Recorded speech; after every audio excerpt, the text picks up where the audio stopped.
Alan Watts. Anxiety is a sign you're awake, not afraid. What if I told you that your anxiety isn't a flaw, a chemical imbalance, or simply something to fix, but a signal, a flare from the depths of your being trying to tell you something profound? What if anxiety, the very thing we fear and medicate and try to run from, is actually a sign that you are more awake than most of the world?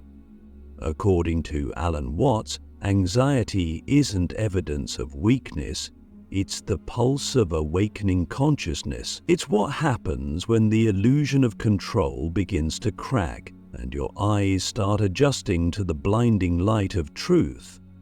In this video, we're not going to cure anxiety. We're going to understand it so deeply that it transforms before your eyes. Because the moment you see anxiety not as an enemy, but as a teacher, your entire relationship with life begins to shift. Let's begin with a paradox. You feel anxious because you are aware. You are aware that things are fragile, that nothing is permanent, that you are constantly walking on a tightrope between the known and the unknown. You are aware that life is uncertain, unpredictable, and ultimately uncontrollable, and that awareness, though terrifying at first, is the beginning of true wisdom. Most people spend their lives asleep, wrapped in the comforting blanket of routine, distraction, and denial. But anxiety rips that blanket away. It exposes you to the raw edges of existence. It says, look, feel, wake up. Click subscribe to this channel to get more topics you love. Alan Watts once said, "To be anxious is to be alive in a world where nothing is fixed." Think about that. We often treat anxiety as a malfunction, but what if it's a sign that you're actually engaging with the reality of being alive? Because life, in its essence, is insecure. There are no guarantees, no permanent identities, no solid ground. And the more you try to grasp for certainty, the more anxious you become. Like clutching at water, it slips through your fingers. So here's the deep question. What would happen if you stopped trying to get rid of your anxiety and instead listen to what it's trying to reveal? What anxiety reveals is the truth that nothing is under your full control. Not your future, not your body, not your relationships, not even your thoughts. And while that might sound like a nightmare, it's also the beginning of your liberation, because the moment you accept that you're not in control, you become free to participate in life rather than manipulate it. You stop trying to engineer every outcome and instead you begin to dance with the moment.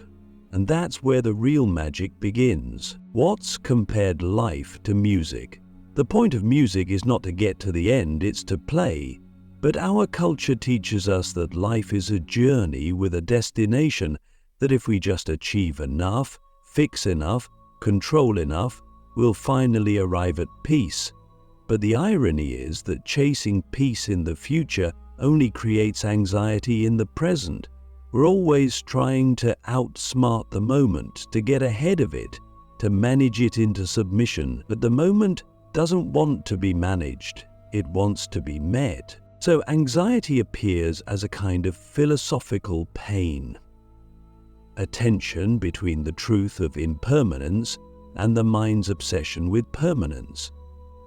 You feel anxious not because you are broken, but because you are trying to live in a world of change, as if it were a world of stability.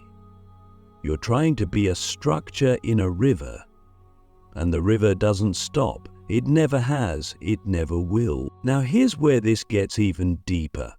Anxiety is not just about fear, it's about awareness of possibility. You feel anxious before a big decision not because something is wrong, but because something matters.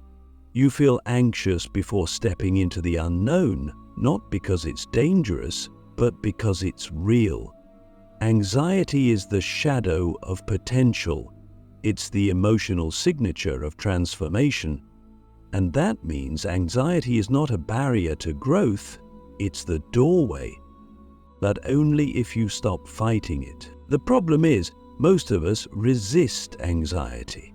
We try to suppress it, ignore it, numb it. We call it a disorder, we take pills, we distract ourselves. But what if anxiety isn't a fire to extinguish, but a fire to warm ourselves by? What if it's a signal that your soul is stirring, that something inside you refuses to live a numb, scripted life, that you are beginning to question the lies you've been told about what it means to be okay? What's believed that anxiety arises when you start waking up to the fact that the ego, the little I you think you are, is not in charge. It's a story, a symbol, a mask, and when that mask starts cracking, when the illusion starts fading, you feel exposed, vulnerable. But that vulnerability is the birthplace of authenticity, because beneath the ego is not nothingness, it's presence, real presence, the kind that doesn't need to control because it trusts the flow. So here's the challenge. Next time anxiety arises, don't run, don't label it, don't fear it. Sit with it, breathe into it, ask it what it's trying to show you. Let it be your teacher, not your tormentor, because anxiety, when met with awareness, transforms. It becomes aliveness, it becomes clarity, it becomes the signal that you are not asleep in the dream of certainty. You are waking up to the beauty of uncertainty, the hidden intelligence of anxiety, how uncertainty leads to inner power. If anxiety is a sign we're awake, then what exactly are we waking up to? The answer, though uncomfortable, is also liberating. We're waking up to uncertainty, to the realization that the solid ground we thought we stood on is in truth always shifting, that the future is fundamentally unknowable, that no matter how carefully we plan, how safe we try to feel, there will always be chaos at the edges. But here's the twist. The very thing we fear can become our greatest strength, because within uncertainty lies a hidden intelligence, a kind of wisdom that emerges not when you conquer anxiety, but when you allow it to reveal its message. Alan Watts often said that the search for security is an act of insecurity. The more we chase control, the more anxious we become. It's like building a fortress on sand. The more you try to stabilize life, the more life reminds you that it resists being controlled. But that's not a flaw. That's life's way of inviting you into a deeper relationship with it. One that's not based on domination, but on dialogue. When you stop trying to force reality into your expectations, you begin to listen to it. You begin to hear the intelligence inside the uncertainty. Let's think about this practically. Imagine you're standing at a crossroads in your life, career, relationship, purpose, and you feel that familiar wave of anxiety rise. Most people take that as a sign to retreat, to choose the safer path, to avoid risk. But what if instead you saw that anxiety as a compass, not one that points to safety, but one that points to meaning? You see, anxiety shows up most intensely when something matters. It doesn't arise over things that are trivial. It arises when you stand at the edge of something real, something that could change you. This is where Watts' view becomes revolutionary. He suggests that we stop pathologizing anxiety and start decoding it. Anxiety is not a glitch in your system. It is your system trying to adapt to a new level of awareness. It's like your psyche going through a software update. It's uncomfortable, yes, but it's also necessary. You're being stretched beyond the bounds of your old self. You're being asked to grow, and growth, by its very nature, is uncertain. Here's the paradox. When you embrace uncertainty, you become powerful, not because you eliminate fear, but because you stop being controlled by it. You start to see that uncertainty is not the opposite of stability, but the source of creativity. After all, where do new ideas come from? Where does innovation, art, love, where does any form of transformation come from? It comes from the unknown, the undefined, the open space where anything is possible. Anxiety is the price of that possibility. And when you stop resisting it, you start accessing its power. You begin to realize that anxiety is not just about threat, it's about potential. It's the energy of the future pressing against the present, asking, are you ready to step into something more? And that's a question worth listening to. Let's dig even deeper. Why do we resist uncertainty so much? Because we've been taught that certainty equals safety. That if we can just know what's coming, we can finally relax. But Watts would say that this is a false peace, the kind that depends on external conditions. True peace, the kind that can't be shaken, is found not in certainty, but in surrender. In the willingness to stand in the middle of the unknown and say, I trust myself to respond. That's real power. Not the power to predict, but the power to participate fully, vulnerably, courageously. So what does this look like in real life? It looks like having the hard conversation, even though you don't know how it will end. It looks like quitting the job that's killing your spirit, even though you don't know what comes next. It looks like following your curiosity, your creativity, your intuition, even when it leads you into unfamiliar territory. And yes, it looks like feeling anxious, but choosing to move forward anyway. Because here's the truth, you don't need certainty to act. You don't need guarantees to grow. All you need is the willingness to show up, to feel the discomfort, to trust that the same intelligence that breathes your lungs and beats your heart also lives inside your anxiety.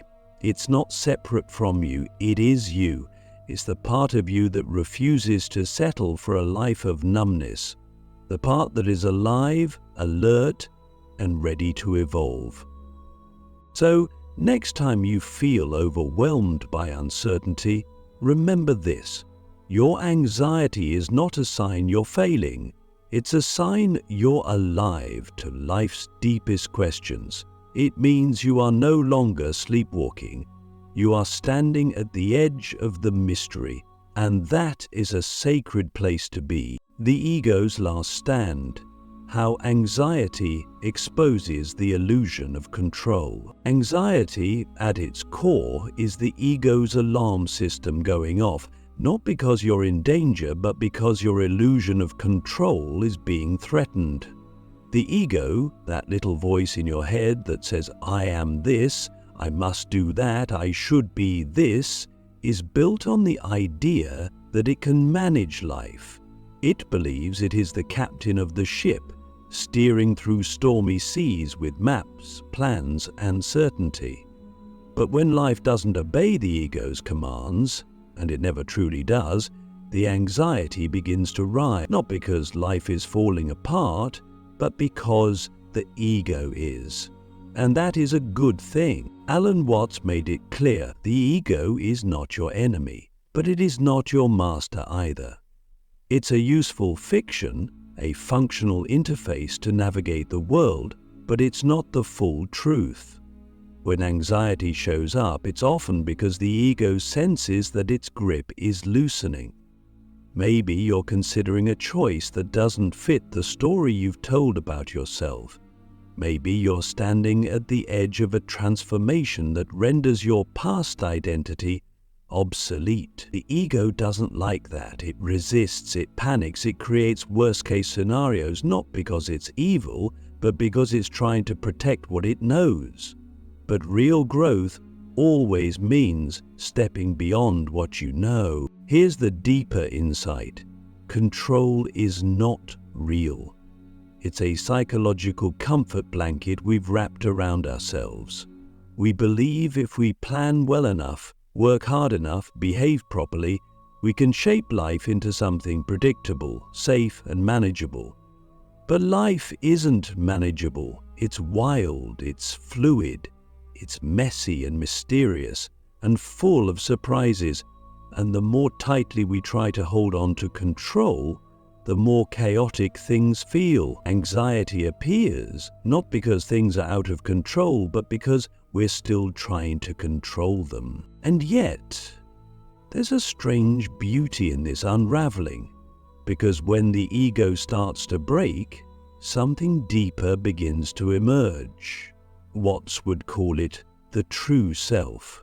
Not the social self, not the role you play, but the awareness behind it all. The witness, the observer, the presence that existed before you were given a name and a story. Anxiety, uncomfortable as it is, cracks the shell of the ego. It lets light in. It exposes the fragility of the self we've constructed. And in doing so, it opens the door to something far more authentic. Let me ask you something. Who are you without your roles, your labels, your plans? Who are you when everything you thought you controlled slipped through your fingers? That question isn't meant to scare you. It's meant to free you. Because the truth is, you are not the one holding life together. Life is holding you. And when the ego's last stand falls silent, when the illusion of control shatters, what remains is not chaos, it's clarity. And in that clarity, anxiety shifts. It no longer feels like a monster chasing you. It becomes a signal that you're entering a more honest relationship with life. One that doesn't demand certainty. One that doesn't need everything to make sense. One that allows you to show up as you are, not as who you think you're supposed to be. When Watts spoke about the ego dissolving, he didn't mean annihilation. He meant liberation. The freedom to be without needing to define, defend, or dominate. The freedom to live not as a fixed identity, but as a flowing presence. And that's what anxiety, in its purest form, is pushing you toward. It's not trying to destroy you, it's trying to wake you up. So when anxiety tightens its grip, don't ask, "How do I stop this?"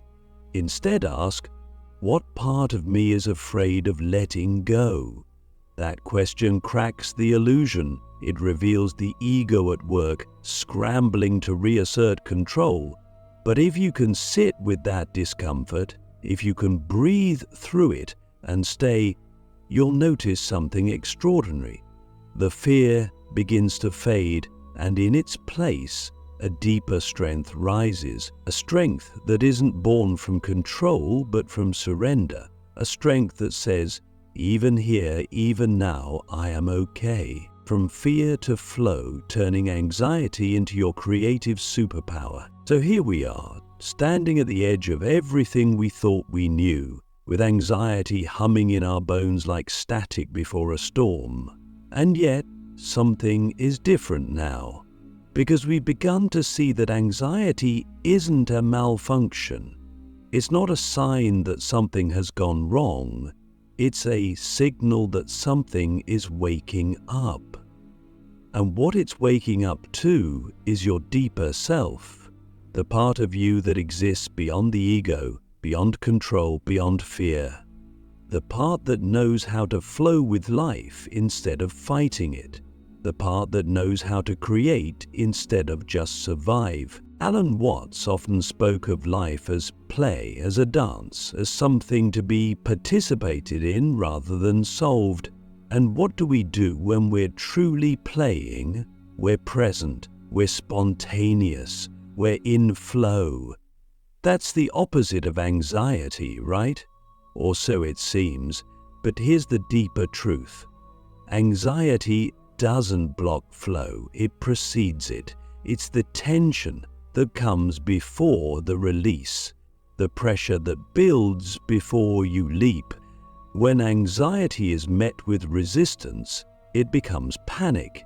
But when anxiety is met with presence, it becomes power, raw, creative, generative power. Think of any great artist, writer, athlete, inventor, anyone who's brought something new into the world.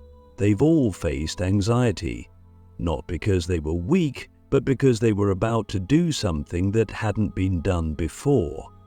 Anxiety is the companion of originality. It shows up when you're about to step into the unknown, when you're about to say something true, when you're about to act from your gut instead of your conditioning.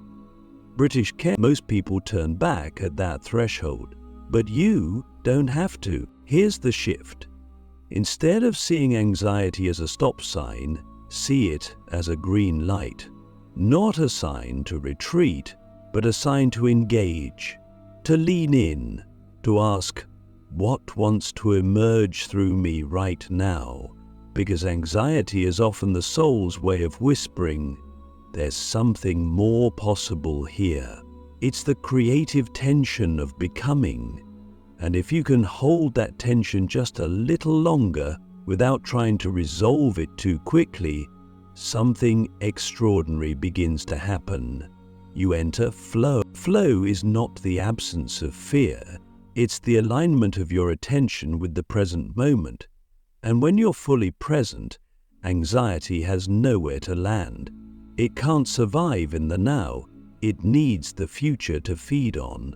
The what-ifs, the should-haves, the what will they thinks. But when you're here, really here, you begin to move with the current of life, not against it. You stop reacting and start responding, and that's where your true creative power lives. Watts would say that when you stop trying to be someone, you begin to become something. Not a fixed identity, but a living expression of life itself. And that's what anxiety has been pointing to all along. It's not a flaw in the system, it is the system, waking up. It's life shaking the ego loose so that something more fluid, more honest, more alive can come through. So what do you do from here? You practice, you listen. You stop labeling your anxiety as bad and start treating it as sacred. You notice when it shows up, not as an enemy, but as a guide. You ask it what it's trying to show you, what's being born through you, what part of yourself is being asked to evolve. And then you move, not perfectly, not fearlessly, but authentically. Because authenticity is what anxiety is always trying to lead us toward. Not safety, not certainty, but truth. And here's the final paradox. The moment you stop trying to get rid of anxiety, it begins to shift. Not because it disappears, but because you change your relationship to it. You stop fearing it and start flowing with it. You start using it as fuel. You realize that anxiety is not the end of your peace, it's the beginning of your power. So the next time you feel it rise, don't run, smile, breathe. Say to it, thank you for reminding me that I'm alive, that I care, that I'm on the edge of something real. Because Alan Watts was right. Anxiety is not a sign you're broken. It's a sign you're awake. And in a world that's asleep, that's the most powerful thing you can be.